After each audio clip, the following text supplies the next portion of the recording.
കർത്താവിനെ ആരാധിക്കാനായിട്ട് കടന്നു വന്ന എല്ലാവർക്കും കർത്താവായ യേശു ക്രിസ്തുവിൻ്റെ വിലയേറിയ നാമത്തിലുള്ള സ്നേഹവന്ദനം അറിയിക്കുന്നു. സകല നാമത്തിലും മേലായ നാമമുള്ള കർത്താവിനെ മഹത്വപ്പെടുത്തുവാൻ അവൻ നമ്മുടെ അധരങ്ങളെ തുറന്നല്ലോ. അതിനായിട്ടുള്ള അവസരം സ്വർഗത്തിലെ ദൈവം നമുക്ക് തന്നല്ലോ. ഞാൻ ഇനിയുമുള്ള കർത്താവ് തരുന്ന ചില ആഴ്ചകളിൽ അപ്പോസ്തലനായ പൗലോസ് കൊരിന്ത്യർക്ക് എഴുതിയ 2-ാം ലേഖനം പ്രസംഗിക്കണം എന്നാണ് കർത്താവിൽ ആഗ്രഹിക്കുന്നത്. അപ്പോൾ അതിന് അടിസ്ഥാനമായിട്ട് ഞാൻ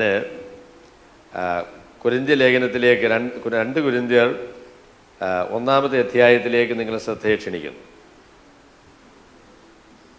അതിൻ്റെ ആദ്യത്തെ 2 വാക്യങ്ങളാണ് ഞാനിന്ന് നിങ്ങളോടൊരുമിച്ച് ചിന്തിക്കാം എന്ന് വിചാരിക്കുന്നത്. 2 കൊരിന്ത്യർ 1-ാമത്തെ അധ്യായത്തിൻ്റെ 1-ഉം 2-ഉം വാക്യങ്ങളും.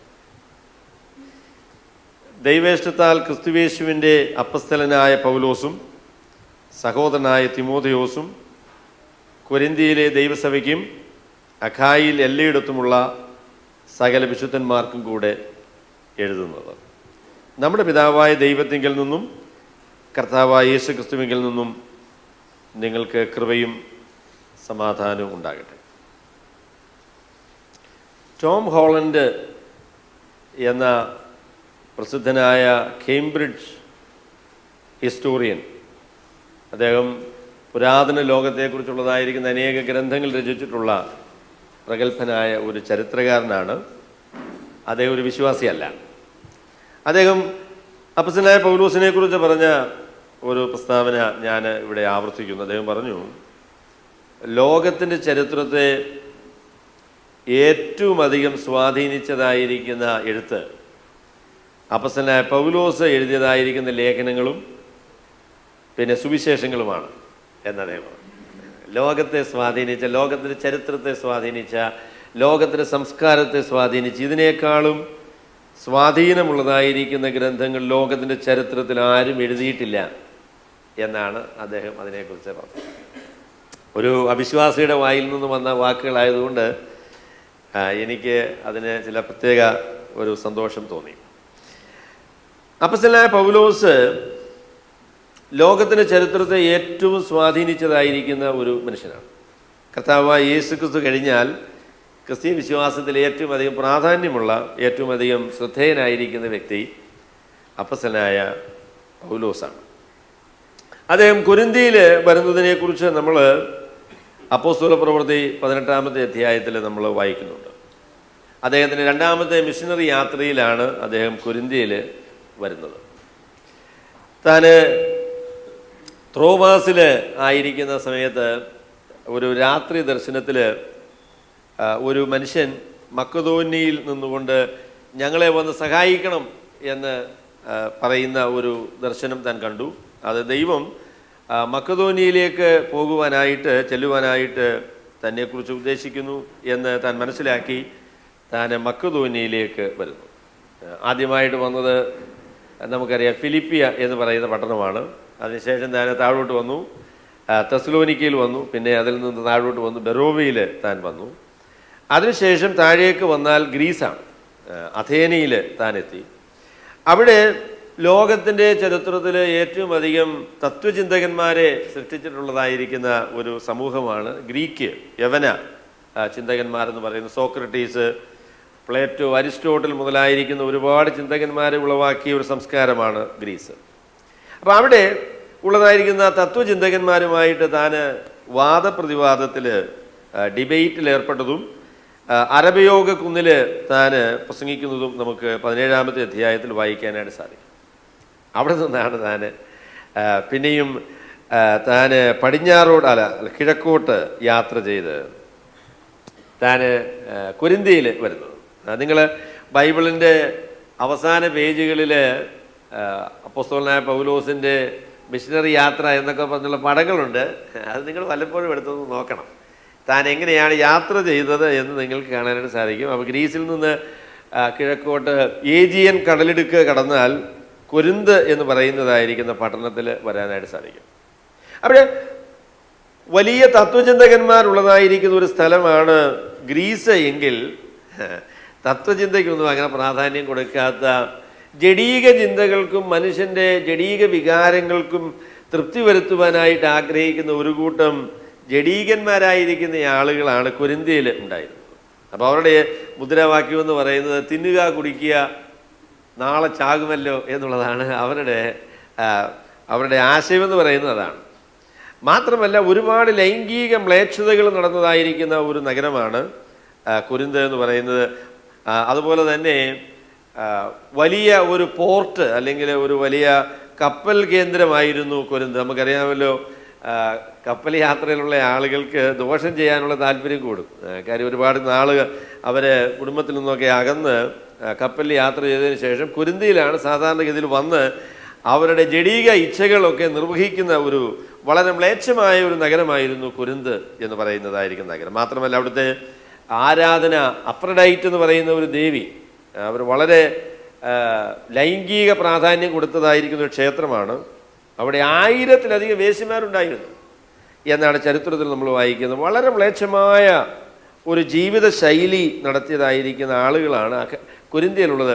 ആരെയെങ്കിലും കൊരിന്ത്യനെന്ന് വിളിച്ചാൽ അവൻ ദുർമാർഗി എന്നാണ് ആ വാക്കിൻ്റെ വേറൊരു അർത്ഥം എന്ന് പറയുന്നതാണ്. നീ ഒരു കൊരിന്ത്യനാണ് എന്ന് പറഞ്ഞാൽ അവൻ ദുർമാർഗിയായ ആളാണ് എന്നാണ് അതിൻ്റെ അർത്ഥം. അപ്പോൾ കൊരിന്ത്യയിൽ അപ്പോസ്തലനായ പൗലോസ് വന്നു. അവിടെ കർത്താവ് രാത്രി ദർശനത്തിന് പിന്നെയും പൗലോസിനോട് പറഞ്ഞു, എനിക്ക് ഈ നഗരത്തിൽ അനേകം ആളുകൾ ഉണ്ട്, അതുകൊണ്ട് നീ ഭയപ്പെടാതെ ദൈവത്തിൻ്റെ വചനം പ്രസംഗിക്കണം, നിനക്ക് ആരും ദോഷം ചെയ്യുകയില്ല എന്ന് പൗലോസിനോട് കർത്താവ് പറഞ്ഞു. അവിടെ ഏകദേശം 2 സംവത്സരം അദ്ദേഹം താമസിച്ചു, സുവിശേഷം പറഞ്ഞു. ഈ ദുഷ്ടന്മാരായിരിക്കുന്ന ആളുകളുടെ നടുവിൽ നിന്ന് ഒരു കൂട്ടം ആളുകളെ കർത്താവ് രക്ഷിച്ചു. അവിടെ ഒരു സഭ സ്ഥാപിക്കുവാൻ ഇടയായി തീർന്നു. അതിനുശേഷം ഞാൻ അവിടെ നിന്ന് പോയി. പിന്നെ നമുക്കറിയാമല്ലോ, 3ാമത്തെ മിഷണറി യാത്രയിൽ താൻ എഫേസോസിൽ നിന്നാണ് ഈ ആളുകൾക്ക് ആദ്യമായിട്ട് ഒരു കത്ത് എഴുതുന്നത്. നിങ്ങൾ കൊരിന്ത്യ ലേഖനം 1ഉം 2ഉം കൊരിന്ത്യ ലേഖനം വായിച്ചു നോക്കിയാൽ നിങ്ങൾക്ക് മനസ്സിലാകും. താൻ കൊരിന്ത്യ ലേഖനത്തിൻ്റെ ആദ്യ കൊരിന്ത്യ ലേഖനം 6ാമത്തെ അധ്യായത്തിൽ ഞാൻ ദുർമാർഗികളായിരിക്കുന്ന ആളുകളുമായിട്ട് നിങ്ങൾക്ക് സംസർഗമരുത് എന്ന് ഞാൻ നിങ്ങൾക്ക് എഴുതിയിട്ടുണ്ടല്ലോ എന്ന് അവരോട് പറയുന്നുണ്ട്. എന്നാൽ അങ്ങനെയുള്ളതായിരിക്കുന്ന ഒരു എഴുത്ത് നമ്മൾ കാണുന്നില്ല. അപ്പോൾ അതുകൊണ്ട് നമ്മൾ പറയുന്നത് യഥാർത്ഥത്തിൽ പൗലോസ് കൊരിന്ത്യയിലുള്ള ആളുകൾക്ക് 4 കത്തുകൾ അയച്ചു. അവർ കൊരിന്ത്യ ലേഖനം 1 കൊരിന്ത്യയിൽ പറയുന്നതായിരിക്കുന്ന ഒരു കത്തുണ്ട് അല്ലേ, ആ കത്ത് നമുക്ക് ലഭിച്ചിട്ടില്ല. അതുപോലെ തന്നെ 2 കൊരിന്ത്യരിൽ നമ്മൾ വരുമ്പോൾ അവിടെ പറയുന്നതായിരിക്കുന്ന ഒരു കത്തുണ്ട്. ഞാൻ എഴുതിയതായിരിക്കുന്ന കത്ത് നിങ്ങൾക്ക് വളരെ ദുഃഖമുളവാക്കി എന്ന് പറയുന്നതായിരിക്കുന്ന ഒരു പ്രസ്താവന നമുക്ക് കാണാൻ വരും. എന്നാൽ അങ്ങനെയുള്ളതായിരിക്കുന്ന ഒരു കത്ത് നമ്മൾ യഥാർത്ഥത്തിൽ കാണുന്നില്ല. അപ്പം അതുകൊണ്ട് യഥാർത്ഥത്തിൽ 4 ലേഖനങ്ങൾ അല്ലെങ്കിൽ കത്തുകൾ കൊരിന്ത്യർക്ക് പൗലോസ് അയച്ചുവെങ്കിലും അതിൽ 2 ലേഖനങ്ങൾ മാത്രമേ നമുക്ക് ലഭിച്ചിട്ടുള്ളൂ. അപ്പോൾ 2 ലേഖനങ്ങൾ പോയല്ലോ എന്ന് പറഞ്ഞാൽ പോയിട്ടൊന്നുമില്ല. പോയെങ്കിൽ അത് ബൈബിളിൻ്റെ ഭാഗമായി ദൈവവിശ്വാസീയമായിരിക്കുന്ന എഴുത്തായിട്ട് അല്ലാത്തത് കൊണ്ടാണ് ആ ലേഖനങ്ങൾ നമുക്ക് നഷ്ടമായത്. അപ്പം അതുകൊണ്ട് അപ്പസ്തലന്മാർ പറഞ്ഞ എല്ലാ കാര്യവും ദൈവവിശ്വാസിയല്ല കേട്ടോ. അപ്പസ്തലന്മാർ എഴുതിയ എല്ലാ കാര്യവും ദൈവവിശ്വാസിയല്ല. എന്നാൽ ദൈവവിശ്വാസിയുമായിട്ടുള്ള തിരുവെഴുത്തുകൾ എഴുതിയത് അപ്പസ്തലന്മാരാണ്, അവരാണ് അത് നമുക്ക് നൽകിയത് എന്ന് നമുക്ക് കാണാൻ സാധിക്കും. അപ്പോൾ അങ്ങനെ താൻ കൊരിന്ത്യയിൽ എഫേസോസിൽ താമസിക്കുന്ന സമയത്താണ് കൊരിന്ത്യയിൽ ചില പ്രശ്നങ്ങളും പ്രയാസങ്ങളും ഒക്കെ ഉണ്ട് എന്നുള്ള കാര്യം തനിക്ക് മനസ്സിലായി. താൻ 1ാമത്തെ ലേഖനം അവിടെ എഴുതുന്നു. പിന്നീട് താൻ ഈ വളരെ കട്ടിയായിട്ടുള്ള ഒരു കത്ത് എഴുതി തീത്തോസിൻ്റെ കൈവശം കൊടുത്തുവിട്ടു. അതെങ്ങനെയാണ് അവർ സ്വീകരിച്ചത് എന്നുള്ളതിനെക്കുറിച്ച് അദ്ദേഹത്തിന് വളരെ ഭാരമായി. അവിടെ തനിക്ക് തൻ്റെ ഹൃദയത്തിന് ഒട്ടും ആശ്വാസമില്ലാഞ്ഞിട്ട് താൻ ത്രോവാസിൽ നിന്ന് മക്കതോന്യയിലേക്ക് യാത്ര ചെയ്യുന്നതായിട്ട് നമ്മൾ വായിക്കുന്നു. അപ്പോൾ മക്കതോന്യയിൽ താൻ ആയിരിക്കുന്ന സമയത്ത് തീത്തോസ് മടങ്ങി വന്ന് അവർ യഥാർത്ഥത്തിൽ ഈ കത്ത് വളരെ നല്ല നിലയിൽ സ്വീകരിച്ചു, അവർക്ക് മാനസാന്തരം വന്നു എന്നുള്ളതായിരിക്കുന്ന കാര്യം പൗലോസിനോട് പറഞ്ഞപ്പോൾ അതിന് മറുപടിയായിട്ടാണ് 2 കൊരിന്ത്യർ എന്ന് പറയുന്നതായിരിക്കുന്ന ഈ ലേഖനം താൻ എഴുതും. അപ്പോൾ അതാണ് ഈ ലേഖനത്തിൻ്റെ പശ്ചാത്തലം എന്ന് പറയുന്നത്. 2 കൊരിന്ത്യരുടെ ലേഖനം അല്ലെങ്കിൽ കൊരിന്ത്യർക്ക് എഴുതുന്നതായിരിക്കുന്ന ഈ ലേഖനം അപ്പോസ്തലനായ പൗലോസിനെ നമുക്ക് മനസ്സിലാക്കുവാനായിട്ട് വളരെ സഹായിക്കുന്നതായിരിക്കുന്ന ഒരു പുസ്തകമാണ്. തൻ്റെ ജീവിതത്തിൻ്റെ പല അനുഭവങ്ങളെക്കുറിച്ച് ഈ ലേഖനത്തിൽ നമ്മളോട് പറയുന്നുണ്ട്. പൗലോസിനെ കുറിച്ചുള്ളതായിരിക്കുന്ന അറിവ് നമുക്ക് ലഭിക്കുന്നത് രണ്ട് മുഖാന്തരങ്ങൾ വഴിയാണ്. ഒന്ന്, അപ്പസ്തല പ്രവൃത്തികളിൽ ലൂക്കോസ് പറയുന്നതായിരിക്കുന്ന കാര്യങ്ങൾ, അതിൽ കൂടെ നമുക്ക് പൗലോസിനെ നമുക്ക് മനസ്സിലാക്കാൻ സാധിക്കും. പിന്നീട് പൗലോസിനെ മനസ്സിലാക്കാൻ സാധിക്കുന്നത് താൻ തന്നെക്കുറിച്ച് തന്നെ പറഞ്ഞതായിരിക്കുന്ന ലേഖനങ്ങളിൽ താൻ പറയുന്നതായിരിക്കുന്ന കാര്യമാണ്. അപ്പം അതുകൊണ്ട് പൗലോസിൻ്റെ ജീവിതത്തെ മനസ്സിലാക്കുവാനായിട്ട് ഈ ലേഖനം തൻ്റെ കഷ്ടതകളെക്കുറിച്ചും പ്രയാസങ്ങളെക്കുറിച്ചും തൻ്റെ പ്രവർത്തനങ്ങളെക്കുറിച്ചും ഒക്കെ താൻ തന്നെ പറയുന്ന അനേകം പേഴ്സണൽ ഇൻഫർമേഷൻ നമുക്ക് 2 കൊരിന്ത്യരിൽ കാണാൻ സാധിക്കും. തൻ്റെ കഷ്ടതകളെക്കുറിച്ച് പറയുന്ന 2 കൊരിന്ത്യർ 11-ാമത്തെ അധ്യായം വളരെ പ്രസിദ്ധമാണ്. അപ്പം അത് നമുക്ക് അവിടെ വരുമ്പോൾ അതിൻ്റെ വിശദാംശങ്ങൾ കാണാനായിട്ട് സാധിക്കും. വേറെ ഒരു നിലയിൽ കൊരിന്ത്യർ ലേഖനത്തിന് നമ്മളുടെ പ്രായോഗികമായിരിക്കുന്ന പ്രാധാന്യം എന്താണെന്ന് ചോദിച്ചാൽ, സുവിശേഷത്തെ സംബന്ധിച്ച് വളരെ ആഴമായ അറിവ് നമുക്ക് തരുന്നതായിരിക്കുന്ന ഒരു പുസ്തകമാണ് 2 കൊരിന്ത്യർ എന്ന് പറയുന്നത്. സുവിശേഷം എന്താണ്, സുവിശേഷത്തിലൂടെ ദൈവം എന്താണ് ചെയ്യുന്നത്, സുവിശേഷം മനുഷ്യരെ എങ്ങനെയാണ് രൂപാന്തരപ്പെടുത്തുന്നത് എന്നതിനെ സംബന്ധിച്ച് വളരെ ആഴമായി നമ്മളോട് സംസാരിക്കുന്ന ഒരു പുസ്തകമാണ് 2 കൊരിന്ത്യർ.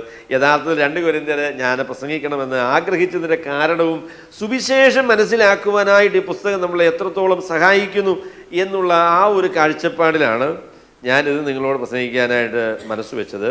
വിശേഷാൽ 3-ാമത്തെ അധ്യായം മുതൽ 7-ാമത്തെ അധ്യായം വരെ താൻ പറയുന്നതായിരിക്കുന്ന, താൻ ആ ഭാഗത്തെ വിശദീകരിക്കുന്നത് പുതിയ ഉടമ്പടിയുടെ ശുശ്രൂഷ എന്നാണ് ആ ഭാഗത്തെ അപ്പോസ്തലനായ പൗലോസ് വിശേഷിപ്പിക്കുന്നത്.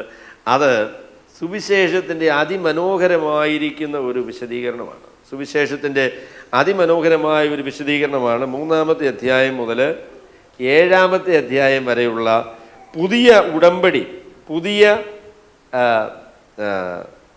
പുതിയ നിയമം, അതിൻ്റെ ശുശ്രൂഷയെക്കുറിച്ച് അദ്ദേഹം പറയുന്നതായിരിക്കുന്ന പ്രസ്താവനകൾ വളരെ ആഴമേറിയ ആശയങ്ങളാണ്. അത് നമുക്ക് ഒരുമിച്ച് അതിൻ്റെ അർത്ഥം മനസ്സിലാക്കുവാനായിട്ട് സാധിച്ചാൽ അതൊരു ഭയങ്കര അനുഗ്രഹമാകും എന്നുള്ളതിന് യാതൊരു സംശയവുമില്ല.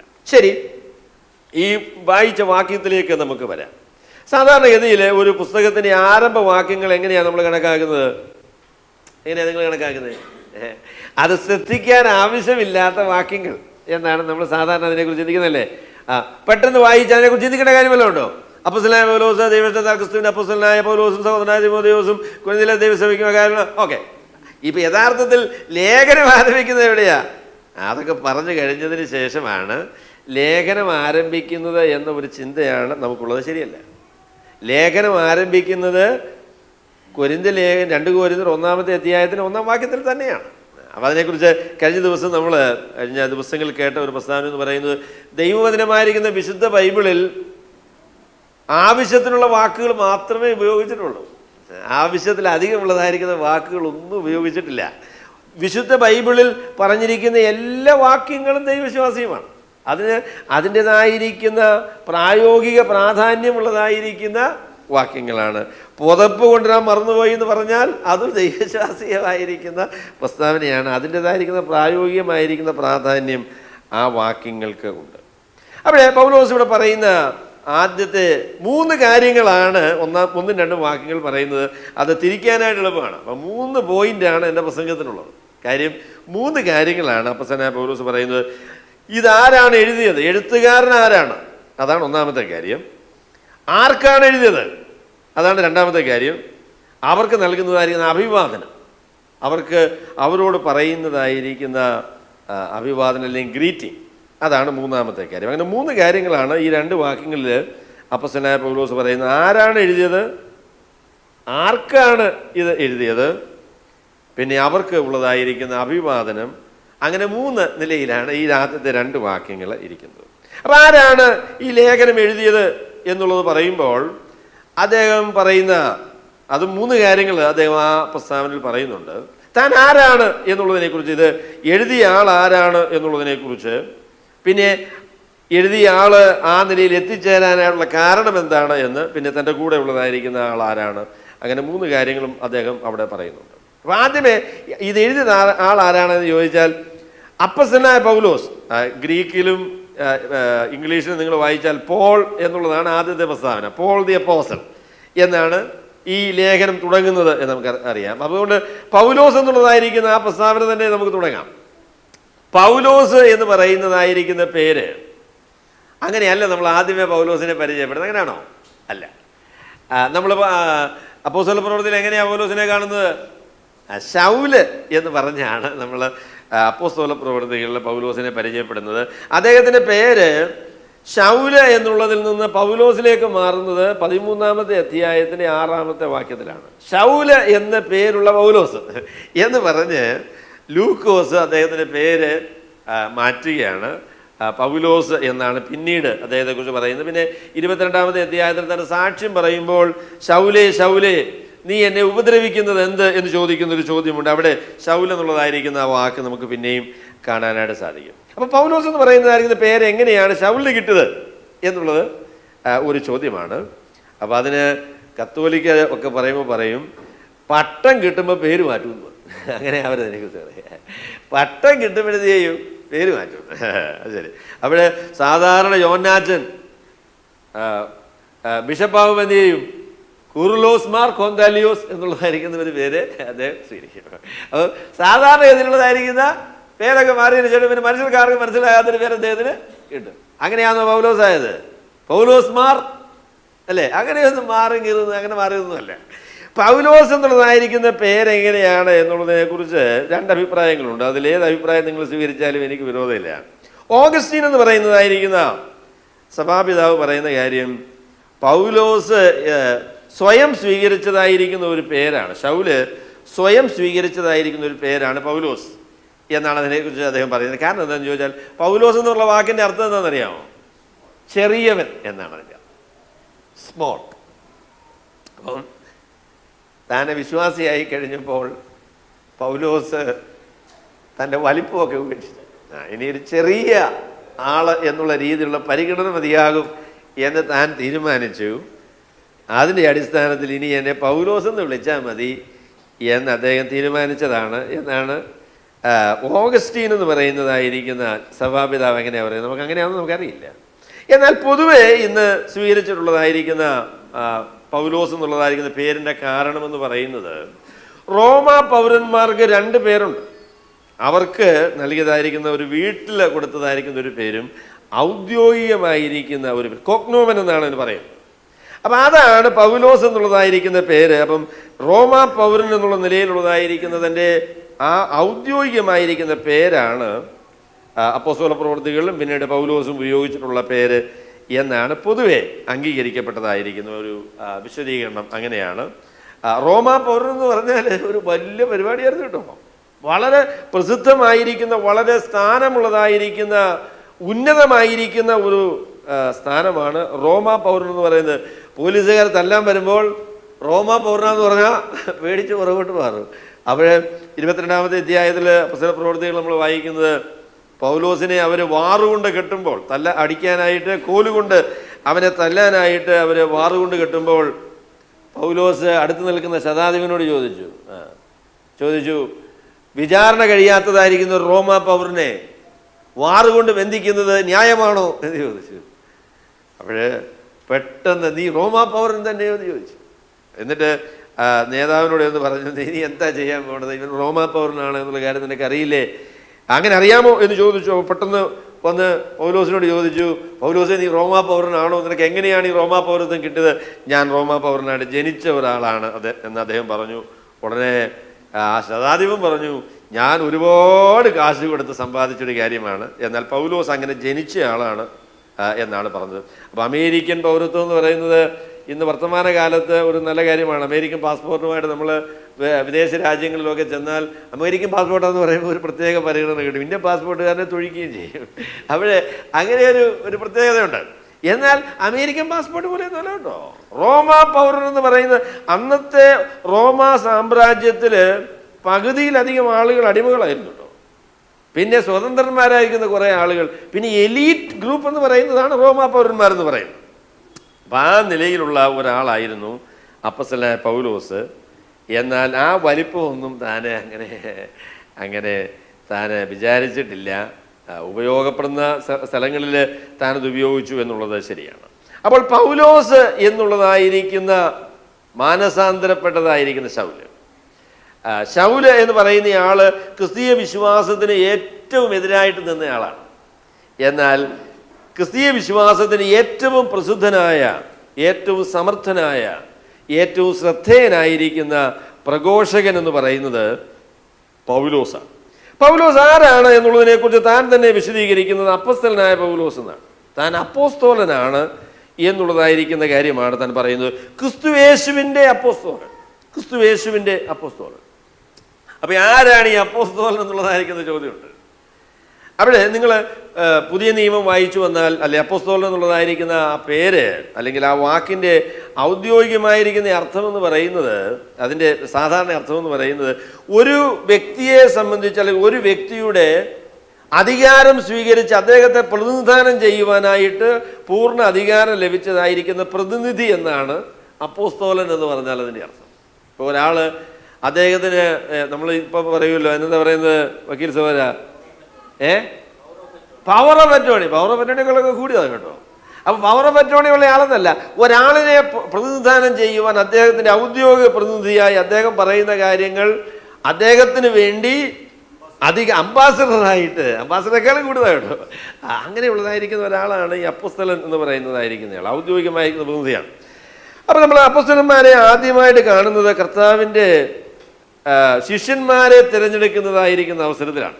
അവിടെ ഒരു രാത്രി മുഴുവനും കർത്താവ് പ്രാർത്ഥിച്ചതിന് ശേഷം തൻ്റെ ശിഷ്യന്മാരിൽ 12 പേരെ തിരഞ്ഞെടുത്തു.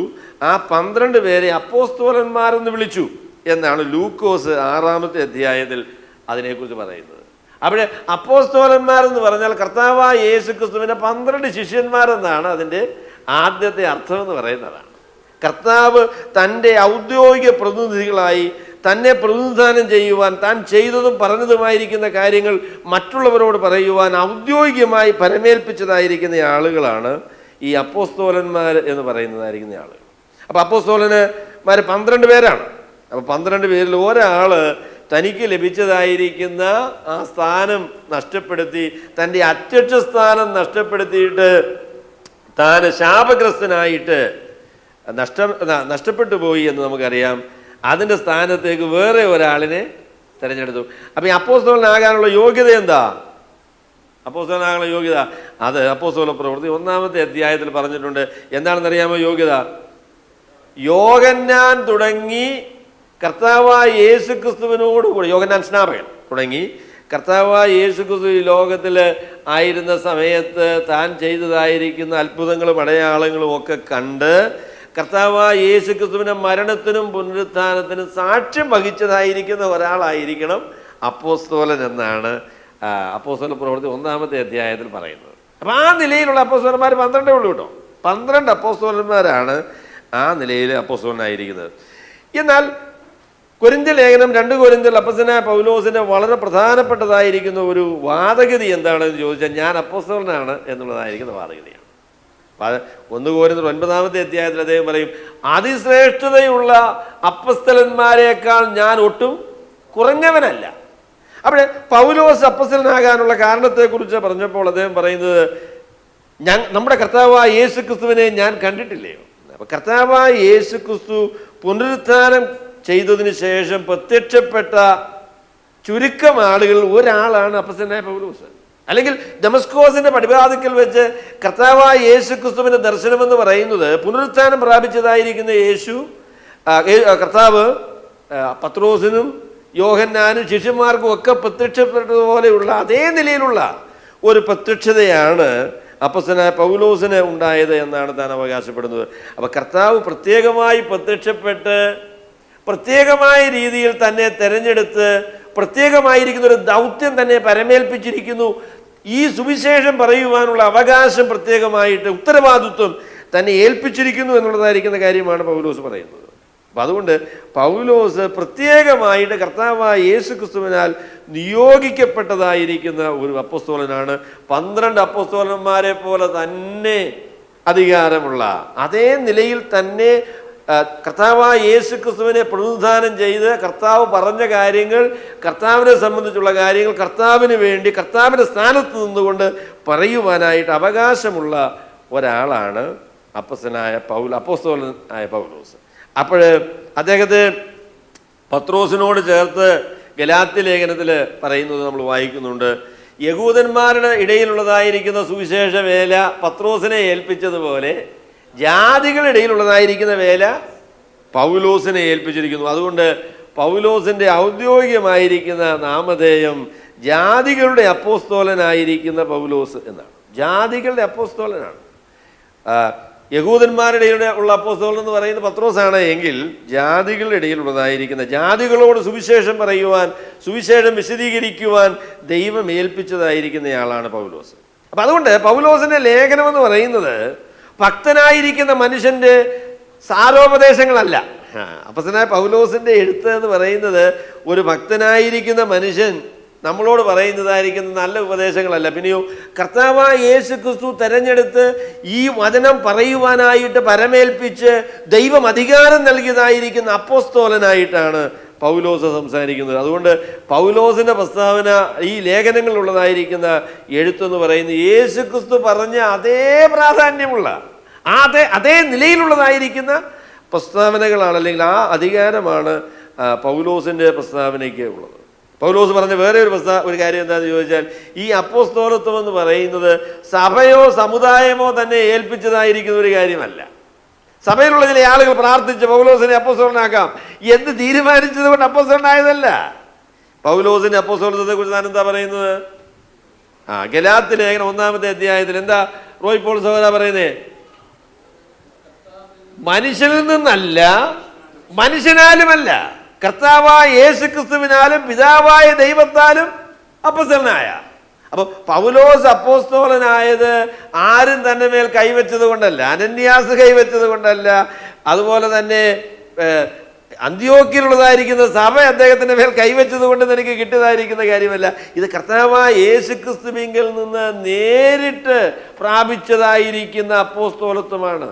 യേശു ക്രിസ്തുവിന്റെ ഔദ്യോഗിക പ്രതിനിധിയായി യേശുക്രിസ്തുവിന്റെ സ്ഥാനത്ത് നിന്നുകൊണ്ട് കർത്താവായ യേശുക്രിസ്തുവിന്റെ സുവിശേഷം നമ്മളോട് പറയുവാനായിട്ട് ദൈവം പരമേൽപ്പിച്ചതായിരിക്കുന്നയാളാണ് പൗലോസ്. അപ്പം ഞാൻ നേരത്തെ പറഞ്ഞിട്ടുള്ള പ്രസ്താവന ഞാൻ ആവർത്തിക്കുന്നു. അപ്പോസ്തലനായ പൗലോസിനെ അവഗണിച്ച് സുവിശേഷം മനസ്സിലാക്കുവാൻ, വ്യക്തമായി മനസ്സിലാക്കുവാൻ ആർക്കും കഴിയുകയില്ല. അപ്പോസ്തലനായ പൗലോസിനെ അവഗണിച്ച് സുവിശേഷം വ്യക്തമായി മനസ്സിലാക്കുവാൻ ആർക്കും കഴിയുകയില്ല. പൗലോസിനെ ആരൊക്കെ അവഗണിച്ചിട്ടുണ്ടോ അവരെല്ലാവരും സുവിശേഷത്തെ അവഗണിച്ചിട്ടുള്ള ആളുകളാണ്. റോമൻ കത്തോലിക്ക മതത്തിൽ പൗലോസിന് വലിയ പ്രാധാന്യമില്ല കേട്ടോ. പൗലോസിനെ അവർക്ക് വലിയ ഇഷ്ടമല്ല. ഇഷ്ടമല്ലെന്നൊക്കെ പരസ്യമായിട്ട് പറയുമെന്ന് എനിക്കറിയത്തില്ല. അവരുടെ കൂടിയാണെന്ന് പറയുന്ന ആരാ? പത്രോസാണ്. പൗലോസിനെ വിട്ടു, സുവിശേഷം വിട്ടു കേട്ടോ. റോമൻ കത്തോലിക്ക സഭയ്ക്ക് സുവിശേഷമില്ല. അതിന്റെ കാരണം അവർ പൗലോസിനെ അവഗണിച്ചതാണ്, തൻ്റെ ലേഖനത്തെ അവഗണിച്ചതാണ്, താൻ പറഞ്ഞതായിരിക്കുന്ന കാര്യങ്ങളെ അവഗണിച്ചതാണ്. അതുകൊണ്ട് സുവിശേഷം നിങ്ങൾക്ക് ശരിയായ രീതിയിൽ ബോധ്യമാകണമെങ്കിൽ അപ്പോസ്തലനായ പൗലോസ് കർത്താവായ യേശുക്രിസ്തുവിന്റെ പ്രതിനിധിയായി, ഔദ്യോഗിക പ്രതിനിധിയായിട്ട് നമ്മളോട് പറയുന്നതായിരിക്കുന്ന ദൈവത്തിൻ്റെ വചനമായിരിക്കുന്ന തൻ്റെ ലേഖനങ്ങൾ നമ്മൾ മനസ്സിലാക്കിയെങ്കിൽ മാത്രമേ സുവിശേഷത്തെ നമുക്ക് ശരിയായ നിലയിൽ മനസ്സിലാക്കാനായിട്ട് സാധിക്കുകയുള്ളൂ. അപ്പം അതുകൊണ്ട് അപ്പോസ്തലനായ പൗലോസ് ക്രിസ്തുയേശുവിൻ്റെ അപ്പോസ്തലൻ അങ്ങനെ പറഞ്ഞപ്പോഴേ ഒരു തിരിവ് കൂടെ നമ്മൾ പറയേണ്ടതായിട്ട് വരും. നമ്മൾ പുതിയ നിയമത്തിൽ വായിക്കുമ്പോൾ സഭയുടെ അപ്പോസ്തലന്മാരെന്ന് പറഞ്ഞ ചില ആളുകൾ കാണുന്നുണ്ടോ? സഭയുടെ അപ്പോസ്തലന്മാർ എന്ന് പറയുന്ന ചില ആളുകൾ കാണുന്നുണ്ട്. അതെന്താണെന്ന് ചോദിച്ചാൽ പ്രത്യേക ദൗത്യത്തിന് വേണ്ടി സഭയിൽ നിന്ന് അയച്ചതായിരിക്കുന്ന ആളുകളാണ്. അപ്പം അവരെ യഥാർത്ഥത്തിൽ അപ്പോസ്തലന്മാരെന്ന് വിളിക്കുന്നത് ശരിയല്ല എന്നുള്ളത് കൊണ്ട് ഗ്രീക്കിൽ അപ്പോസ്തലന്മാരെന്ന് തന്നെയാണ് വിളിച്ചേക്കുന്നത്. എന്നാൽ പരിഭാഷക്കാർ അവരെ ദൂതന്മാര്, മെസ്സഞ്ചേഴ്സ് എന്നാണ് വിളിച്ചിട്ടുള്ളത്. അവരെ അപ്പോസ്തലന്മാരെന്ന് അങ്ങനെ വിളിച്ചിട്ടില്ല. അവരെ ദൂതന്മാര്, സന്ദേശവാഹകന്മാര് ആയതാണ്. അവിടെ നിങ്ങളുടെ ദൂതനും എപ്പഫ്രാദിത്തോസിനെ കുറിച്ച് അപ്പോസ്തലനായ പൗലോസ് ഫിലിപ്പിയിലുള്ള ആളോട് പറയുമ്പോൾ പറയുന്നത് നിങ്ങളുടെ ദൂതനും, the apostle of the church at ഫിലിപ്പായി, ഫിലിപ്പിയിലുള്ളതായിരിക്കുന്ന സഭയുടെ ദൂതനായിരിക്കുന്ന, അദ്ദേഹത്തിന്റെ സന്ദേശവാഹകനായിരിക്കുന്ന ആള് എന്നാണ് പറയുന്നത്. അപ്പം അങ്ങനെ ഒരു അർത്ഥത്തിൽ പറഞ്ഞിട്ടുണ്ട്. അപ്പോൾ സഭയുടെ അപ്പോസ്തലന്മാരെന്നവരെ പറയാം. എന്നാൽ അപ്പോസ്തലനായ പൗലോസും 12 അപ്പോസ്തലന്മാരും യേശുക്രിസ്തുവിന്റെ അപ്പോസ്തലന്മാരാണ്. കർത്താവായ യേശുക്രിസ്തു നേരിട്ട് പരമേൽപ്പിച്ചതായിരിക്കുന്ന ഉത്തരവാദിത്വമാണ് അവർക്ക് ലഭിച്ചതായിരിക്കുന്ന അപ്പോസ്തലത്വം എന്ന് പറയുന്നത്. അതിനെക്കുറിച്ച് താൻ പറയുന്ന ഒരു വാക്കുകൂടെ ഉണ്ട്, ദൈവേഷ്ടത്താൽ. താൻ അപ്പോസ്തലനാകാനായിട്ട് ഒരു ഉടുപ്പുമൊക്കെ തയ്പ്പിച്ച് കുറേ നാളായിട്ട് അപ്പോസ്തലനാകണം എന്ന് പറഞ്ഞിരിക്കുക. ഉടുപ്പ് അങ്ങനെ ഇരിക്കുന്ന ആളുണ്ടോ? ഞാൻ മർത്തോമാ സഭയിൽ ഒരു അച്ഛനുണ്ടായിരുന്നു, കല്യാണം കഴിച്ചില്ല. എന്തിനാന്നറിയോ? ഉടുപ്പും തയ്പ്പിച്ചിരിക്കുക ബിഷപ്പാകാനായിട്ട്. ദൈവമേ, പിന്നെ കല്യാണം കഴിക്കുന്ന കാലമൊക്കെ കഴിച്ചു കേട്ടോ, മുതുക്കനായതിനു ശേഷം ബിഷപ്പാകാൻ പറ്റിയില്ല. ആ പാടെ എല്ലാം പോയി. അപ്പം അങ്ങനെയുള്ള അപ്പോസ്തലന്മാരുണ്ട് കേട്ടോ. അത് ആ നിലയിലുള്ളത് അപ്പോസ്തലനല്ല പൗലോസ്. പൗലോസ് അപ്പോസ്തലനാകാനുള്ളതായിരിക്കുന്ന കാരണം താനത് ആഗ്രഹിച്ച് തിരഞ്ഞെടുത്ത് അതിനുവേണ്ടി സമർപ്പിച്ചതായിരിക്കുന്ന ആ ഒരു കാരണം കൊണ്ട് താൻ അപ്പോസ്തലനായതല്ല, ദൈവേഷ്ടത്താൽ അപ്പോസ്തലനായതാണ്. ദൈവം വിളിച്ച്, ദൈവം തന്നെ വേർതിരിച്ച്, ദൈവത്തിന്റെ തീരുമാനത്തിന്റെ അടിസ്ഥാനത്തിൽ താൻ അപ്പോസ്തലനായിരിക്കുന്നയാളാണ്. ദമസ്കോസിന് പടിവാതിക്കൽ വെച്ച് സ്വർഗത്തിലെ ദൈവം തന്റെ പുത്രനായ യേശുക്രിസ്തുവിനെ തനിക്ക് വെളിപ്പെടുത്തി തന്നെ അപ്പസ്തലനായി നിയമിച്ച് ദൈവത്തിന്റെ തീരുമാനപ്രകാരം താൻ അപ്പോസ്തലനായി തീർന്നതായിരിക്കുന്ന ഒരാളാണ്. അപ്പം ആ നിലയിലുള്ള അപ്പസ്തലനായ പൗലോസാണ് നമ്മളോട് സംസാരിക്കുന്നത്. അപ്പം അതുകൊണ്ട് അദ്ദേഹത്തിൻ്റെ പ്രസ്താവനകൾ, അദ്ദേഹത്തിൻ്റെ എഴുത്തുകൾ നാം വളരെ ഗൗരവമായി ദൈവത്തിൻ്റെ വചനമായി നമുക്ക് ലഭിച്ചതായിരിക്കുന്ന വാക്കുകളായിട്ട് തന്നെ നമ്മൾ സ്വീകരിക്കേണ്ടത് ആവശ്യമാണ്. എന്നിട്ട് താൻ പറഞ്ഞു, അപ്പം ആ എഴുത്തുകാരനെ കുറിച്ച് പറഞ്ഞപ്പോൾ പറഞ്ഞു, യേശുക്രിസ്തുവിന്റെ അപ്പോസ്തലനായിരിക്കുന്ന പൗലോസാണ് ഈ കത്ത് എഴുതിയിരിക്കുന്നത്. രണ്ടാമത് പറയുന്നത് സഹോദരനായ തിമോഥെയോസ്. അപ്പോസ്തലനായ പൗലോസ്, അപ്പോസ്തലനായ തിമോഥെയോസ് അല്ല, സഹോദരനായിരിക്കുന്ന തിമോഥെയോസ്. എന്നെ പ്രിയമുള്ളവരെ, ഈ ബ്രദർ എന്ന് വിളിക്കുന്ന നല്ല കാര്യമാണ് കേട്ടോ. വിളിച്ചാൽ മാത്രം പോരാ. സഹോദരന്മാര് സഹോദരിമാര് എന്ന് പറയുന്നതായിരിക്കുന്ന ബന്ധം ദൈവമക്കളുടെ മധ്യത്തിൽ സ്ഥാപിച്ചിരിക്കുന്ന ബന്ധമാണ്. നാം ഒരു കുടുംബത്തിലെ അംഗങ്ങളാണ്. അങ്ങനെ വേണം നമ്മൾ. വിളിച്ചാൽ മാത്രം പോരാ, സഹോദരാന്ന് വിളിച്ചേച്ച് സഹോദരന് ചേരാത്ത രീതിയിലൊക്കെ പെരുമാറും കേട്ടോ. അങ്ങനെയൊക്കെ നമ്മൾ ചെയ്യാറുണ്ട്. അത് അപരാധമാണ്. നമ്മളെ സഹോദരന്മാരായിട്ട്, ഒരു ശരീരത്തിന്റെ ഭാഗമായിട്ട്, ഒരു കുടുംബത്തിന്റെ അംഗങ്ങളായിട്ട്, സഹോദരന്മാരായിട്ടാണ് ദൈവമാക്കിയിരിക്കുന്നത്. അപ്പം അതുകൊണ്ട് സഹോദരനായ തിമോഥെയോസും അപ്പൊ എഴുത്തെഴുതുന്നതിൽ പിന്നെ തിമോഥെയോസിന് പങ്കില്ല കേട്ടോ. എന്നാൽ എഴുത്തയക്കുന്നതിൽ തിമോഥെയോസിന് പങ്കുണ്ട്. They are not co authors, they are the co senders. അപ്പം എഴുത്തെഴുതിയത് അപ്പോസ്തലനായ പൗലോസാണ്, എന്നാൽ അത് അയക്കുന്നത് അപ്പോസ്തലനായ പൗലോസും തിമോഥെയോസും കൂടെയാണ് ആ കത്ത് അയക്കുന്നത്. They are not co authors but they are the co senders of this letter. ആർക്കാണ് അയക്കുന്നത് എന്നുള്ളതാണ് രണ്ടാമത്തെ വിഷയം എന്ന് പറയുന്നത്. ഒന്നാമത് ആരാണ് അയക്കുന്നത്? അയക്കുന്നത് അപ്പോസ്തലനായ പൗലോസ്, യേശുക്രിസ്തുവിന്റെ അപ്പോസ്തലനായിരിക്കുന്ന പൗലോസാണ്.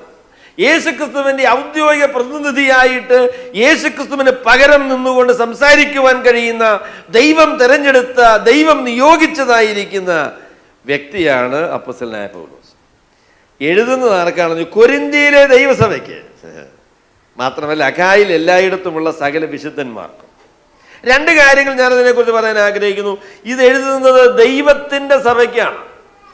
അപ്പൊ സഭയെന്ന് പറയുന്നത് ദൈവത്തിൻ്റെ വകയാണ്. ദൈവത്തിൻ്റെ വകയായി തീർന്ന ആളുകൾക്ക്, കൂടിവരവിന്, സമൂഹത്തിന് ആണ് ഈ കത്ത് അപ്പോസ്തലനായ പൗലോസ് എഴുതുന്നത്. ദൈവസഭ എന്നുള്ള കാര്യം ആവർത്തിച്ച് പറയുകയും ഓർക്കുകയും ചെയ്യേണ്ടത് ആവശ്യമാണ്. സഭ ആരുടെ വകയാ? നമ്മൾ പറയും ഇത് ഇന്ന ആളിൻ്റെ സഭയാന്ന് പറയും. ഉണ്ണുണ്ണി സാറിൻ്റെ സഭ, IPC എന്ന് പറയുന്നത് ഉണ്ണുണ്ണി സാറിൻ്റെ സഭയാണ്. പിന്നെ ബ്രദറൻ സഭയക്കാര് സൈമൺ സാറിൻ്റെ സഭയാന്ന് അങ്ങനെ പറയരുത്, ഒന്നല്ലേ പറയരുത്. അത് നല്ല കാര്യം. അവിടെ ഓരോരുത്തർ ഷാരോൺ തോമാച്ചൻ്റെ സഭ, ഷാരോൺ തോമാച്ചൻ്റെ സഭയെ പോയിട്ടുണ്ടോ? കേട്ടോ, ഈ സഭ പോയിട്ടുണ്ട്. ഇല്ലയോ? എൻ്റെ കർത്താവെ പോയിട്ടില്ല. എനിക്കറിയാം, ഞാൻ പോയിട്ടില്ലെങ്കിൽ ഷാരോൺ തോമാച്ചൻ എനിക്കറിയാം. രണ്ട് ഗുണമായിരുന്നു അദ്ദേഹത്തിനുണ്ടായിരുന്നു. അത് സഭ സ്ഥാപിക്കുകയും ചെയ്യും, കാനഡയെ കൊണ്ടുപോവുകയും ചെയ്യും. രണ്ട് ഗുണമാണ്. അപ്പോൾ അദ്ദേഹത്തിൻ്റെ കൂടെ കൂടിയാൽ സഭയിൽ അംഗങ്ങളുമാകാം, അതുപോലെ തന്നെ കാനഡയ്ക്കും പോകാം, അമേരിക്കയ്ക്കും പോകായിരുന്നു. ബൈബിൾ കോളേജിൽ അഡ്മിഷൻ വാങ്ങിച്ചു തരും. അപ്പം അങ്ങനെ ഒരു ഗുണമുള്ള ആളായിരുന്നു ഷാരോൺ തോമാച്ചൻ. അതിന് ഒരുപാട് ആൾക്കാർ ഷാരോൺ തോമാച്ചനോട് കൂടി. അവിടെ ഈ സഭയെന്ന് പറയുന്നത് എൻ്റെ പോലും സഹോദരങ്ങളെ നമ്മളുടെ ആരെയല്ല, എന്നാൽ നമ്മുടെ ആന്നൊരു ചിന്ത ചിലപ്പം വരും കേട്ടോ. എൻ്റെ സഭയെന്ന് ഒരർത്ഥത്തിൽ പറയുന്നത് കുഴപ്പമില്ല, നമ്മൾ ആ സഭയുടെ ഭാഗമാണ് എന്നുള്ള നിലയിൽ എൻ്റെ സഭയെന്ന് പറയാം. എന്നാൽ എൻ്റെ വകയാണ്, എൻ്റെ സ്വന്തമാണ്, ഞാനാണ് നിയന്ത്രിക്കുന്നത് എന്നുള്ള നിലയിൽ സംസാരിക്കുവാൻ ആർക്കും അനുവാദമില്ല. ഇത് ദൈവത്തിൻ്റെ സഭയാണ്, ചർച്ച് ഓഫ് ഗോഡ്. ദൈവത്തിൻ്റെ സഭ.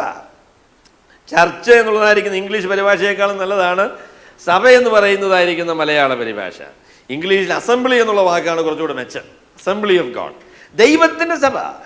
കർത്താവായ യേശു ക്രിസ്തുവിൽ വിശ്വസിച്ച് രക്ഷിക്കപ്പെട്ട് ദൈവമക്കളായി തീർന്ന് ദൈവാരാധനയ്ക്കും ദൈവവേലയ്ക്കുമായി ഒരുമിച്ച് ഒരു സ്ഥലത്ത് കൂടുന്ന ആളുകളാണ് സഭയെന്ന് പറയുന്നത്. കർത്താവായ യേശു ക്രിസ്തുവിൽ വിശ്വസിച്ച് കർത്താവായ യേശു ക്രിസ്തുവിനെ സ്നേഹിക്കുവാനും സേവിക്കുവാനും ദൈവം അവരെ ഏൽപ്പിച്ചതായിരിക്കുന്ന ദൗത്യം നിർവഹിക്കുവാനുമായി ഒരു സ്ഥലത്ത് ഒരുമിച്ച് കൂടുന്നതായിരിക്കുന്ന ആളുകളാണ് സഭയെന്ന് പറയുന്നത്. അവരായിരിക്കുന്ന സ്ഥലം എന്ന് പറയുന്നത് കൊരിന്താണ്. എന്നാൽ അവർ കർത്താവിൻ്റെ വകയാണ്, പിതാവായ ദൈവത്തിൻ്റെ വകയാണ്, കർത്താവായ യേശു ക്രിസ്തുവിൻ്റെ വകയാണ്. എൻ്റെ പല സഹോദരങ്ങളെ, നമ്മളെ ധൈര്യപ്പെടുത്തുന്ന ആശയം എന്ന് പറയുന്നത് അതാണ്. സഭയെന്ന് പറയുന്നത് നമ്മൾ ബലഹീനരായിരിക്കുന്ന ആളുകളാണ്. നമ്മൾ ആദ്യം സങ്കീർത്തനത്തിലൊക്കെ കേട്ടല്ലോ, ശരിയാണ്, നമ്മൾ ബലഹീനരായിരിക്കുന്ന ആളുകളാണ്. പക്ഷെങ്കിൽ നമ്മളുടെ ബഹുമാനം എന്ന് പറയുന്നത് നാം കർത്താവായ യേശു ക്രിസ്തുവിൻ്റെ വകയാണ്, നാം ദൈവത്തിൻ്റെ ആളുകളാണ്, ദൈവത്തിൻ്റെ മക്കളാണ്, ദൈവ ഭവനത്തിലെ അംഗങ്ങളാണ് എന്നുള്ളതാണ് നമ്മളുടെ പ്രത്യേകത. നിങ്ങൾക്കത് ധൈര്യം പകരുന്ന കാര്യമാണോ? ഞാൻ കർത്താവിൻ്റെ വകയാണ്, ഞാൻ ദൈവത്തിൻ്റെ ഭവനത്തിലെ അംഗമാണ്, ആ നിലയിൽ കർത്താവിനെ സ്വീകരിച്ചിരിക്കുകയാണ്. അപ്പോൾ കൊരിന്ത്യയില്, അപ്പൊ നമുക്ക് പറയാം ലോക്കൽ ചർച്ച കൊരിന്ത്യയിലാണ് സഭ.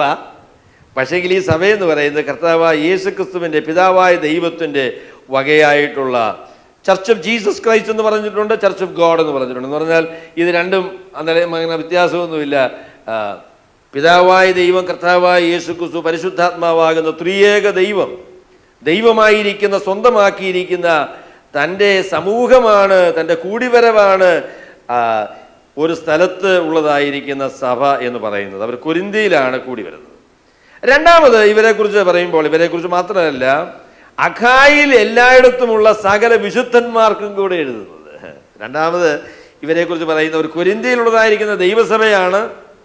മാത്രമല്ല, അവർക്ക് മാത്രമല്ല, അഖായിൽ എല്ലായിടത്തുമുള്ള, നിങ്ങൾ മാപ്പ് നോക്കിയാൽ അറിയാം, അഖായ എന്ന് പറയുന്നതായിരിക്കുന്ന സ്ഥലം മാസിഡോണിയ, മക്കതോന്യ കഴിഞ്ഞാൽ താഴോട്ടുള്ളതായിരിക്കുന്ന, പിന്നെ മെഡിറ്ററേനിയൻ കടലാണ്, അവിടെ ഉള്ളതായിരിക്കുന്ന ആ റോമൻ പ്രോവിൻസിനെയാണ് ദ പ്രോവിൻസ് ഓഫ് അഖായ എന്ന് പറയുന്നത്. അഖായ എന്ന് പറയുന്നതായിരിക്കുന്ന ഏരിയ.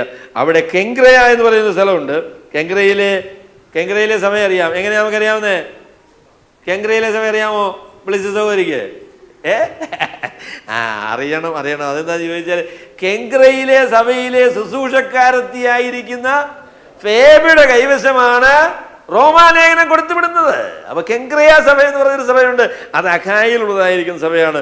പിന്നെ അവിടെ വേറെ ഏതൊക്കെ സഭകളുണ്ടായിരുന്നു എന്ന് നമുക്ക് അറിഞ്ഞുകൂടാ. എന്നാൽ ഈ കെങ്ക്രയ സഭയെക്കുറിച്ച് പറയുന്നുണ്ട്, കൊരിന്ത്യ സഭയെക്കുറിച്ച് പറയുന്നുണ്ട്, പിന്നെ ആഥൻസിലെ സഭയെക്കുറിച്ച് പറയണില്ല. എന്നാൽ അവിടെ രക്ഷിക്കപ്പെട്ട ആളുകളുണ്ടായിരുന്നു എന്ന് പറയുന്ന ഒരു സഭ ഉണ്ടായിരിക്കാനുള്ള സാധ്യത വളരെയാണ്. അപ്പൊ ആ ഭാഗത്തുള്ളതായിരിക്കുന്ന ആളുകൾക്ക് വേണ്ടിയാണ്, വിശ്വാസികൾക്ക് വേണ്ടിയാണ് ഈ കത്ത് എഴുതുന്നത്.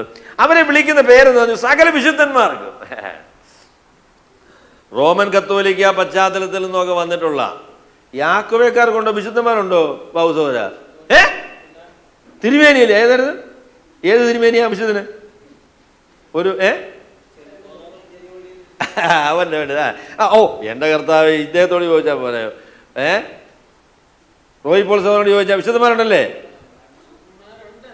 അത്രയും ശക്തിയില്ല. ഇല്ല.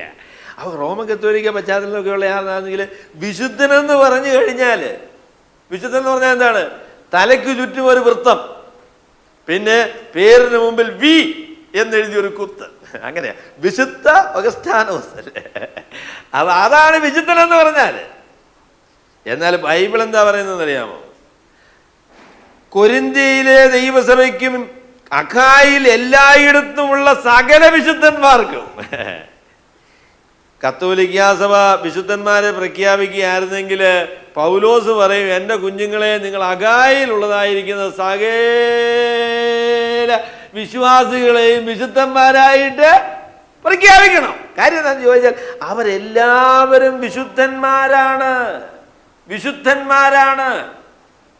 അപ്പൊ നമുക്കറിയാമല്ലോ, വിശുദ്ധന്മാരാന്ന് പറഞ്ഞാൽ എന്താ?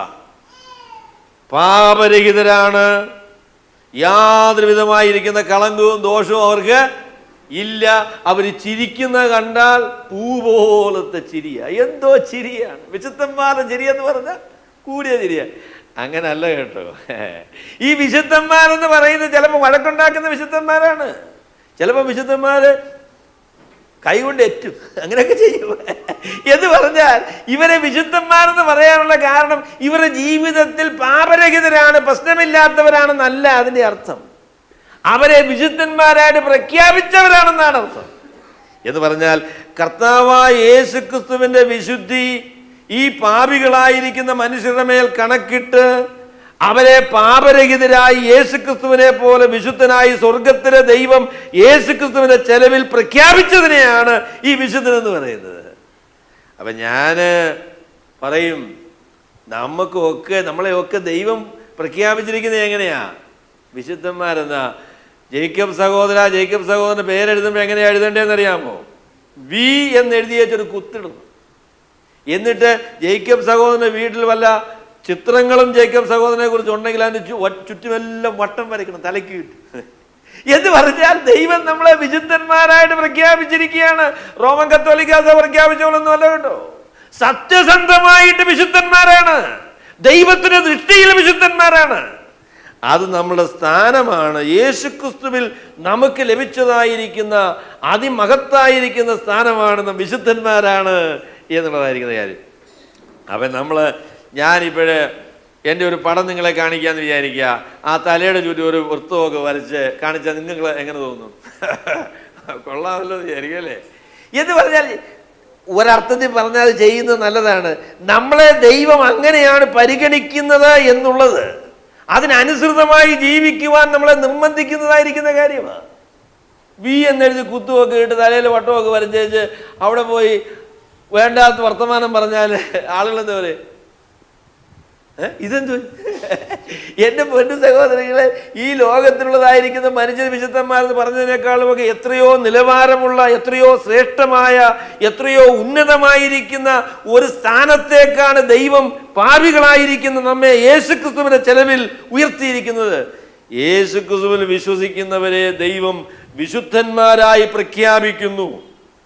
അപ്പൊ നമ്മൾ പറയും, നമ്മളുടെ ഈ വിശുദ്ധന്മാരെന്നുള്ളതായിരിക്കുന്ന ആ അവസ്ഥ, that is not imparted righteousness but is imputed righteousness. അത് നമ്മളിലേക്ക് പകർന്ന ദൈവത്തിന്റെ വിശുദ്ധിയല്ല, പിന്നെയോ നമ്മളുടെ പേരിൽ കണക്കിട്ടതായിരിക്കുന്ന ദൈവത്തിന്റെ വിശുദ്ധിയാണ്. നമ്മളുടെ വിശുദ്ധ ജീവിതത്തിന്റെ പുരോഗതി എന്ന് പറയുന്നത് നമ്മളുടെ പേരിൽ കണക്കിട്ടതായിരിക്കുന്ന ഈ വിശുദ്ധി നമ്മുടെ ജീവിതത്തിന്റെ ഭാഗമായിട്ട് സ്വീകരിച്ച് ആ നിലയിൽ ദൈവത്തിന്റെ പരിശുദ്ധാത്മാവിനാൽ രൂപപ്പെടുന്നതാണ് വിശുദ്ധീകരണം എന്ന് പറയുന്നതായിരിക്കുന്ന കാര്യം. എന്നാൽ ദൈവത്തിന്റെ ദൃഷ്ടിയിൽ നാം വിശുദ്ധന്മാരാണ്. അങ്ങനെയാണ് ദൈവം നമ്മളെ പ്രഖ്യാപിച്ചിരിക്കുന്നത്. കൊരിന്ത്യയിലെ ദൈവസഭയ്ക്കും അഖായിലുള്ള അഖായിൽ എല്ലായിടത്തുമുള്ള സകല വിശുദ്ധന്മാർക്കും, കളമശ്ശേരിയിലുള്ളതായിരിക്കുന്ന സകല വിശുദ്ധന്മാർക്കും, വിശുദ്ധന്മാർക്കെന്ന് പറഞ്ഞപ്പോൾ സഹോദരിമാർ രക്ഷപ്പെട്ടൂലേ? അല്ല, വിശുദ്ധമാർക്കും ആണ്. ആ നിലയിലാണ് കർത്താവ് നമ്മളെ പരിഗണിക്കുന്നത്. നമ്മൾ സമൂഹത്തിലായിരിക്കുമ്പോൾ, നമ്മുടെ ജോലി സ്ഥലത്തായിരിക്കുമ്പോൾ, നമ്മുടെ ഭവനത്തിലാകുമ്പോൾ, നമുക്ക് കോപം വരുമ്പോൾ നമ്മൾ ചിന്തിക്കേണ്ട കാര്യം, സ്വർഗത്തിലെ ദൈവം എന്നെ ഒരു വിശുദ്ധനായി പ്രഖ്യാപിച്ച ആളാണ്, എനിക്ക് അതിന് അനുയോജ്യമായ രീതിയിലേ പെരുമാറാൻ പറ്റുള്ളൂ. ഭർത്താവിനോട് ഇടപെടുമ്പോഴേ വിശുദ്ധയായിരിക്കുന്ന ആളാണ്. ഭർത്താവ് ഭാര്യയോട് ഇടപെടുമ്പോഴും വിശുദ്ധനാകട്ടോ. എന്താ അച്ചായ ഇങ്ങനെ എന്ന് ചോദിക്കുമ്പോൾ അച്ചായനോട് നടുക്കം പറയണം. അയ്യോ, കാരണം എന്താണെന്ന് ചോദിച്ചാൽ വിശുദ്ധനല്ലേ? വിശുദ്ധനായി പ്രഖ്യാപിച്ച ഒരാള് തന്നോടുകൂടെ ഇരിക്കുന്ന ഭാര്യയെ എങ്ങനെയാണ് പരിഗണിക്കേണ്ടത് എന്നുള്ളതിനെ കുറിച്ചൊരു കാഴ്ചപ്പാട് വേണ്ടേ? ദൈവം നമ്മളെ വിശുദ്ധന്മാരായിട്ട് പരിഗണിച്ചിരിക്കുന്നു എന്നുള്ളത് ഓർത്ത് ദൈവത്തിന് സ്തോത്രം. അഖായിൽ എല്ലായിടത്തുമുള്ള സകല വിശുദ്ധന്മാർക്കും കൂടെ എഴുതുന്നു. അപ്പൊ അതാണ് രണ്ടാമത്തെ കാര്യം. ആരാണ് എഴുതുന്നത്? അത് അപ്പോസ്തലനായ യേശുക്രിസ്തുവിന്റെ അപ്പോസ്തലനായ പൗലോസാണ്. ആർക്കാണ് എഴുതുന്നതെന്ന് ചോദിച്ചാൽ കൊരിന്ത്യയിലെ ദൈവസഭയ്ക്കും അഖായിൽ എല്ലായിടത്തുമുള്ള സകല വിശുദ്ധന്മാർക്കും കൂടെയാണ് എഴുതുന്നത്. മൂന്നാമത് അപ്പോസ്തലനായ പൗലോസ് പറയുന്നത് അവർക്ക് ഉള്ളതായിരിക്കുന്ന അഭിവാദനമാണ്. അവരോട് പറയുന്നതായിരിക്കുന്ന ഗ്രീറ്റിംഗ് ആണ് നമ്മൾ രണ്ടാമത്തെ വാക്യത്തിൽ വായിക്കുന്നത്. നമ്മുടെ പിതാവായ ദൈവത്തിങ്കിൽ നിന്നും കർത്താവായ യേശുക്രിസ്തുവിങ്കിൽ നിന്നും നിങ്ങൾക്ക് കൃപയും സമാധാനവും ഉണ്ടാകട്ടെ. നിങ്ങൾക്ക് കൃപയും സമാധാനവും ഉണ്ടാകട്ടെ.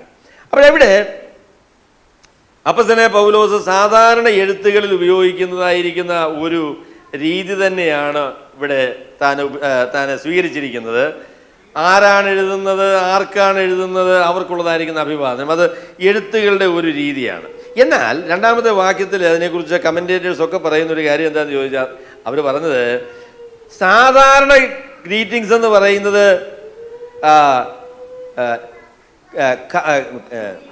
കാരിറ്റ് എന്ന് പറയുന്നത് കൃപയും സമാധാനവുമല്ല, സന്തോഷവും സമാധാനവുമാണ്. സന്തോഷവും സമാധാനവുമാണ് സാധാരണ എഴുത്തുകളിൽ പറയുന്നതായിരിക്കുന്ന ഒരു കാര്യം എന്ന് പറയുന്നതാണ്. എന്നാൽ ഇത് ക്രിസ്തീയമായിരിക്കുന്ന ഒരു അഭിവാദനമാണ്. ഇത് ജാതീയമായിരിക്കുന്ന സാധാരണമായിരിക്കുന്ന ഒരു അഭിവാദനമല്ല, പിന്നെയോ അത് ക്രിസ്തീയമായിരിക്കുന്ന ഒരു അഭിവാദനമാണ്. അതെന്താണെന്ന് ചോദിച്ചാൽ കൃപയും സമാധാനവും. കൃപയും സമാധാനവും എന്ന് പറയുന്ന ആ രണ്ട് വാക്കുകൾ ക്രിസ്തീയ വിശ്വാസത്തെ നമുക്ക് സംക്ഷിപ്തമായി പറയുവാൻ കഴിയുന്നതായിരിക്കുന്ന രണ്ട് വാക്കുകളാണ്, കൃപയും സമാധാനം. എൻ്റെ പൊന്നു സഹോദരങ്ങളെ, ഞാൻ പറയട്ടെ, ക്രിസ്തീയ വിശ്വാസത്തിൽ ഏറ്റവും പ്രാധാന്യമേറിയ വാക്കെന്ന് പറയുന്നത് കൃപ എന്ന് പറയുന്നതായിരിക്കുന്ന വാക്കാണ്. അപ്പോസ്തലനായ പൗലോസിന് ഏറ്റവും ഇഷ്ടമുള്ളതായിരിക്കുന്ന വാക്കെന്ന് പറയുന്നത് കൃപ എന്ന് പറയുന്ന വാക്കാണ്. ദ ഗ്രേസ് ഓഫ് ഗോഡ്, ദൈവത്തിൻ്റെ കൃപ എന്ന് പറയുന്നതായിരിക്കുന്ന ഈ ആശയമാണ് പൗലോസ് പറയുവാൻ ആഗ്രഹിക്കുന്ന ഏറ്റവും പ്രധാനപ്പെട്ടതായിരിക്കുന്ന ആശയം. അതാണ് ദൈവകൃപയെക്കുറിച്ച് നമുക്കൊരു പിടി കിട്ടിയാൽ നമ്മൾ രക്ഷപ്പെട്ടു കിട്ടും. ദൈവകൃപയെക്കുറിച്ച്, ഗ്രേസ് ഓഫ് ഗോഡ്, ദൈവത്തിൻ്റെ കൃപ. ലോകത്തുള്ളതായിരിക്കുന്ന മതങ്ങളും ക്രിസ്തീയ വിശ്വാസവും തമ്മിലുള്ളതായിരിക്കുന്ന വ്യത്യാസം എന്താണെന്ന് ചോദിച്ചാൽ, ക്രിസ്തീയ വിശ്വാസം എന്ന് പറയുന്നത് കൃപയുടെ വഴിയാണ്. It is the way of grace. ലോകത്തുള്ളതായിരിക്കുന്ന മതങ്ങളെല്ലാം മെറിറ്റാണ്. One is grace and the other is merit. അധ്വാനമാണ്, പ്രയത്നമാണ്, മനുഷ്യന്റെ കടപ്പാടാണ്, മനുഷ്യന്റെ പ്രവൃത്തികളാണ് മതങ്ങളിൽ ഉള്ളതായിരിക്കുന്ന രക്ഷയുടെ വഴി എന്ന് പറയുന്നതാണ്. എന്നാൽ ക്രിസ്തീയ വിശ്വാസത്തെക്കുറിച്ച് പറയുമ്പോൾ പറയും ഇറ്റ് ഈസ് ബൈ ഗ്രേസ്. കൃപയാലല്ലോ, കൃപയാണ്. കൃപയെന്ന് പറഞ്ഞാൽ എന്താ?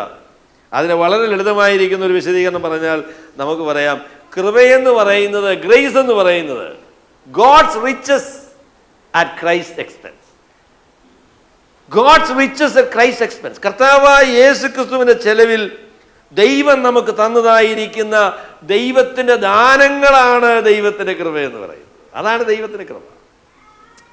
ദൈവത്തിന്റെ കൃപ എന്ന് പറഞ്ഞാൽ നമുക്ക് യാതൊരു അർഹതയുമില്ലാത്ത, നാം ഒരു വിധത്തിലും നേടിയെടുക്കാത്തതായിരിക്കുന്ന ദൈവത്തിന്റെ നേടിയെടുക്കാൻ കഴിയാത്തതായിരിക്കുന്ന ദൈവത്തിന്റെ കാരുണ്യം ദൈവം സൗജന്യമായിട്ട് യേശുക്രിസ്തുവിൽ കൂടെ നമുക്ക് നൽകുന്നു എന്നുള്ളതായിരിക്കുന്ന കാര്യമാണ് ദൈവത്തിന്റെ കൃപ എന്ന് പറയുന്നത്.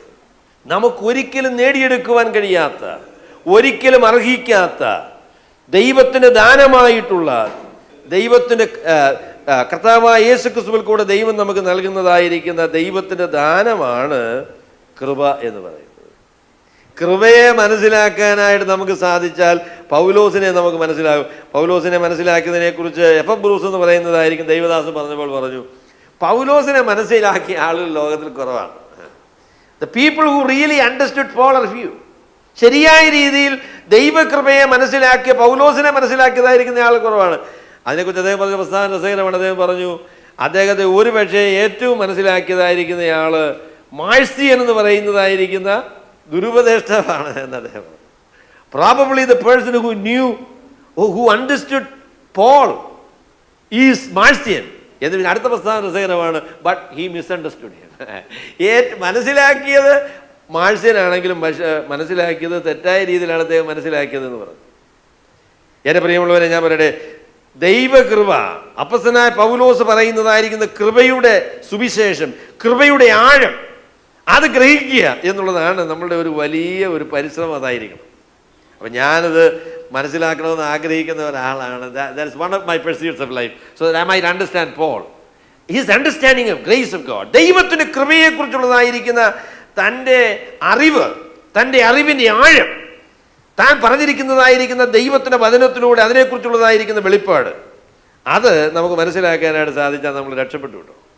That is A great liberation, because the grace of God, ദൈവത്തിൻ്റെ കൃപയാണ് നമ്മളുടെ എല്ലാ അനുഗ്രഹത്തിൻ്റെയും കാരണമെന്ന് പറയുന്നതാണ്. രണ്ട് നിലകളിൽ ഞാൻ അതിനെക്കുറിച്ച് പറഞ്ഞ് ഞാൻ മുൻപോട്ട് പോകാം. അതെന്താണെന്ന് ചോദിച്ചാൽ, കൃപയെന്ന് പറയുന്ന കർത്താവായ യേശു ക്രിസ്തുവിൽ കൂടെ ദൈവം നമുക്ക് നൽകുന്നതായിരിക്കുന്ന അർഹിക്കാത്ത ദാനമാണ്, രക്ഷയാണ്. നമ്മെ രക്ഷിച്ചതായിരിക്കുന്ന കാര്യം നമ്മളുടെ പ്രവൃത്തിയോ നമ്മളുടെ കഴിവോ നമ്മളുടെ യോഗ്യതയോ ഒന്നും നോക്കാതെ കർത്താവായ യേശു ക്രിസ്തുവിൻ്റെ യോഗ്യതയിൽ അതിൽ വിശ്വസിക്കുന്നതിൻ്റെ അടിസ്ഥാനത്തിൽ ദൈവം സൗജന്യമായി നമ്മളെ രക്ഷിക്കുന്നതാണ്. ദൈവത്തിൻ്റെ കൃപയെന്ന് പറയുന്നത് നമ്മളെ രക്ഷിക്കുന്നതായിട്ടുള്ള ദൈവത്തിൻ്റെ ദാനം മാത്രമല്ല, ഈ രക്ഷയിൽ വളരുവാൻ, നിലനിൽക്കുവാൻ, ദൈവം പറയുന്നത് അനുസരിക്കുവാൻ, ദൈവത്തെ പ്രസാദിപ്പിക്കുവാൻ നമ്മളെ പ്രാപ്തിപ്പെടുത്തുന്ന ദൈവത്തിൻ്റെ കഴിവ് എന്ന് പറയുന്നത് ദൈവത്തിൻ്റെ കൃപയാണ്. So the grace is God's gift of salvation, and also it is God's enablement in salvation in order to fulfill the demands of the gospel. സുവിശേഷത്തിൻ്റെ സത്യങ്ങൾക്കനുസൃതമായ രീതിയിൽ ജീവിക്കുവാൻ തക്കവണ്ണം നമുക്ക് ലഭിക്കുന്നതായിരിക്കുന്ന പ്രാപ്തി എന്ന് പറയുന്നതും ദൈവത്തിൻ്റെ കൃപയാണ് എന്ന് നമുക്ക് പറയാം. It is not only the gift of salvation, but it is also the gift of the enablement of the Spirit of God in order to fulfill the demands of the gospel. സുവിശേഷത്തെ അനുസരിക്കുവാൻ തക്കവണ്ണം നമ്മളെ പ്രാപ്തിപ്പെടുത്തുന്നതും ദൈവത്തിൻ്റെ കൃപയാണ് എന്ന് പറയാം. അപ്പം കൃപയാണ് വിശ്വാസത്തിൻ്റെ അടിസ്ഥാനം, നമ്മളുടെ ക്രിസ്തീയ വിശ്വാസത്തിൻ്റെ അടിസ്ഥാനം എന്ന് പറയുന്നത് ദൈവത്തിൻ്റെ കൃപയാണ്. അതിൻ്റെ ഫലമെന്ന് പറയുന്നത് സമാധാനമാണ്. ദൈവകൃപ ലഭിച്ചതായിരിക്കുന്ന ആളുകൾക്ക് ലഭിക്കുന്ന അനുഗ്രഹമാണ് സമാധാനം എന്ന് പറയുന്നത്. സമാധാനം എന്ന് പറഞ്ഞാൽ ദൈവത്തോടുള്ള സമാധാനം, നമ്മളോട് തന്നെയുള്ള സമാധാനം, സമൂഹത്തോട് ഉള്ളതായിരിക്കുന്ന സമാധാനം. അപ്പം എല്ലാ നിലകളിലും ഉള്ളതായിരിക്കുന്ന സമാധാനത്തിൻ്റെ ഉറവിടം എന്ന് പറയുന്നത് ദൈവത്തിൻ്റെ കൃപയുടെ സ്വീകരണമാണ് എന്ന് നമുക്ക് പറയാനായിട്ട് സാധിക്കും. ദൈവകൃപയുടെ സ്വീകരണമാണ് സമാധാനത്തിൻ്റെ അടിസ്ഥാനം എന്ന് പറയുന്നത്. അപ്പം ഞാൻ നിങ്ങളോട് ചോദിക്കട്ടെ, ദൈവത്തിൻ്റെ കൃപ സ്വീകരിച്ച് ദൈവം നൽകുന്നതായിരിക്കുന്ന സമാധാനം അനുഭവിക്കുന്നവരായിട്ട് തീരുവാൻ നിങ്ങൾക്ക് സാധിച്ചിട്ടുണ്ടോ? അവിടെ ദൈവത്തിൻ്റെ കൃപയുടെ ഏറ്റവും വലിയ അനുഗ്രഹം എന്താണെന്ന് ചോദിച്ചാൽ അത് നമുക്ക് സമാധാനം വരുത്തുന്നതായിരിക്കുന്ന കാര്യമാണ്. ഞാൻ നിങ്ങളോട് ചോദിക്കുകയാണ്, ദൈവം നൽകുന്നതായിരിക്കുന്ന സമാധാനം നിങ്ങളുടെ ഹൃദയങ്ങളിലുണ്ടോ? സകല ബുദ്ധിയെയും കവിയുന്ന ദൈവത്തിൻ്റെ ദിവ്യമായ സമാധാനം, സകല ബുദ്ധിയെയും കവിയുന്ന ദൈവത്തിൻ്റെ ദിവ്യമായ സമാധാനം ജീവിതത്തിൻ്റെ ഏത് പ്രാതികൂല്യങ്ങളുടെ നടുവിലും, ജീവിതത്തിൻ്റെ ഏത് വെല്ലുവിളിയുടെ നടുവിലും സ്വർഗത്തിലെ ദൈവത്തിൻ്റെ സാന്നിധ്യത്തിൻ്റെ ആ ഉറപ്പിനാൽ നമുക്ക് ലഭിക്കുന്നതായിരിക്കുന്ന ആ ഹൃദയത്തിൻ്റെ സ്വസ്ഥതയാണ് സമാധാനം എന്ന് പറയുന്നത്. നമ്മളെ പരാജയപ്പെടുത്തുവാനായിട്ട് ലോകത്തിലുള്ളൊരു ശക്തിക്കും കഴിയുകയില്ല. We have peace because of the grace that we have received in Jesus Christ. കർത്താവായ യേശു ക്രിസ്തുവിൽ കൂടെ നമുക്ക് ലഭിച്ചതായിരിക്കുന്ന കൃപയാൽ, ദൈവം നമ്മുടെ പക്ഷത്തായി എന്നുള്ളതായിരിക്കുന്ന ആ ഉറപ്പിനാൽ ജീവിതത്തിൻ്റെ ഏത് പ്രതിസന്ധിയെയും നമുക്ക് നേരിടുവാൻ കഴിയുന്ന നിലയിൽ ഉള്ളതായിരിക്കുന്ന ആ ഉറപ്പ് നമുക്കുണ്ട്. ദൈവത്തോട് സമാധാനമുണ്ട്, മനുഷ്യരോട് സമാധാനമുണ്ട്, സാഹചര്യങ്ങളോട് സമാധാനമുണ്ട്, നമ്മളോട് തന്നെ സമാധാനമുണ്ട്. സമാധാനമില്ലാത്തൊരു ലോകത്തിലാണ് നമ്മൾ ജീവിക്കുന്നത്.